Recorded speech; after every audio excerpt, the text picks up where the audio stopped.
Hello there, my name is Mark Thomas. I'm presenting on a component of CSIRO's contribution to Resilient EP project.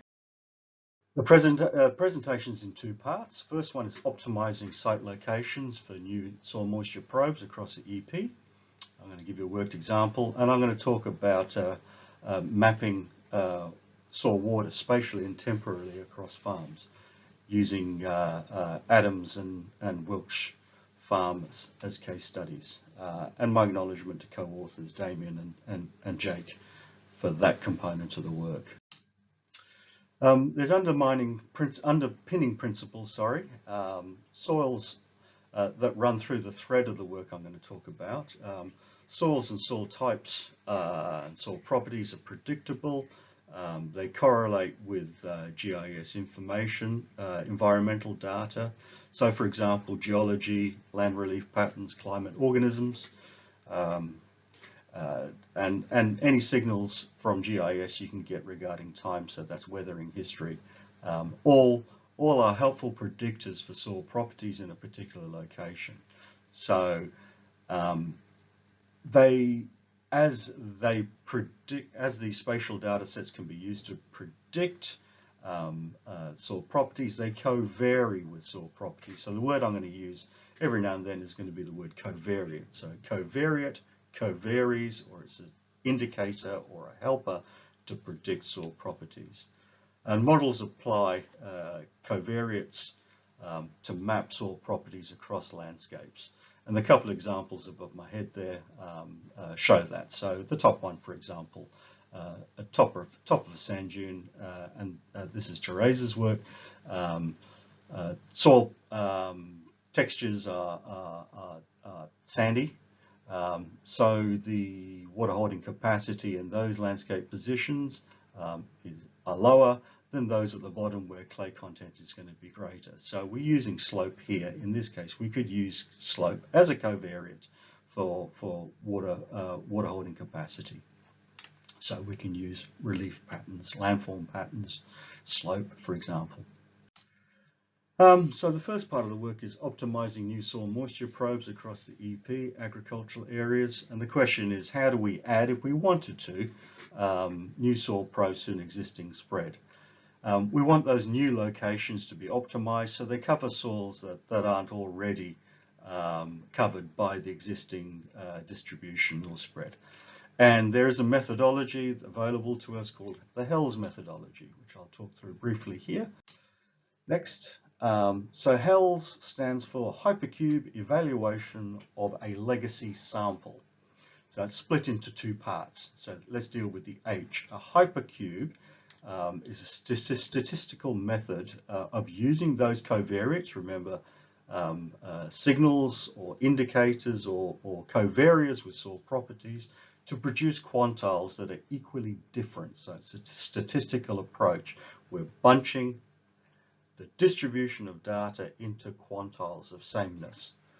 As the quantiles are derived from covariates, the quantiles indicate or correlate with soil properties for a whole study area.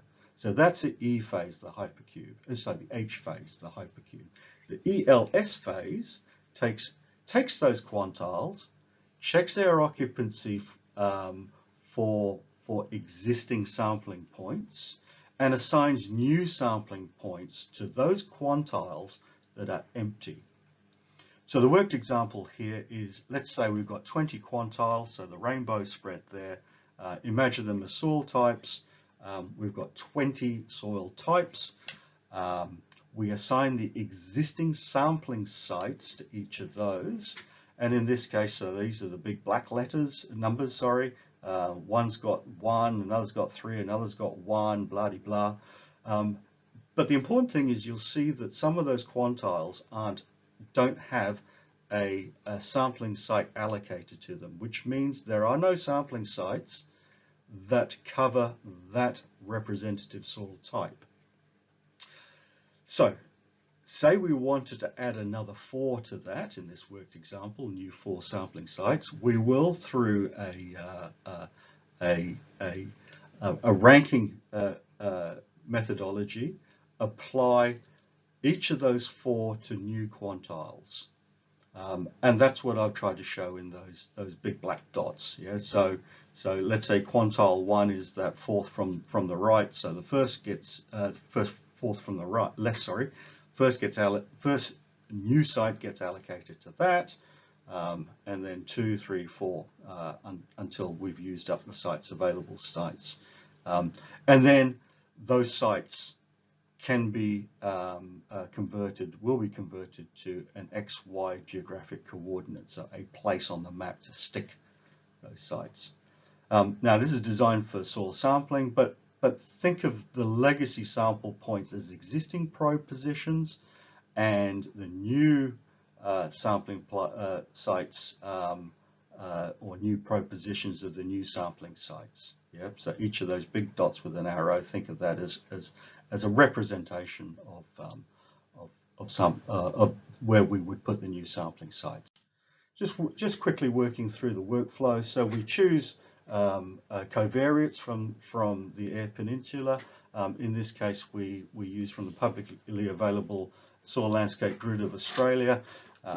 In this case, we use 90-meter resolution grid data. We extract from there the dryland cropping areas because we only want to put new sampling sites in cropping areas. We apply n number of quantiles. I think in this case I applied 20. The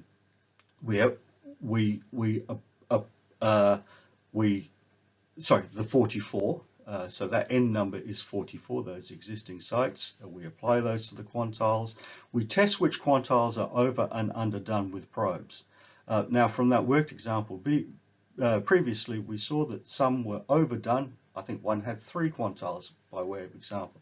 3 probes or sample sites in one quantile. Now there's nothing we can do about that, but we apply the new sites to those quantiles that are empty, they're underdone, and then we locate those and we generate a GIS coordinate or GPS coordinate, and then we go and present put in the new probe where those where that sends us, where those 4 are sent to us.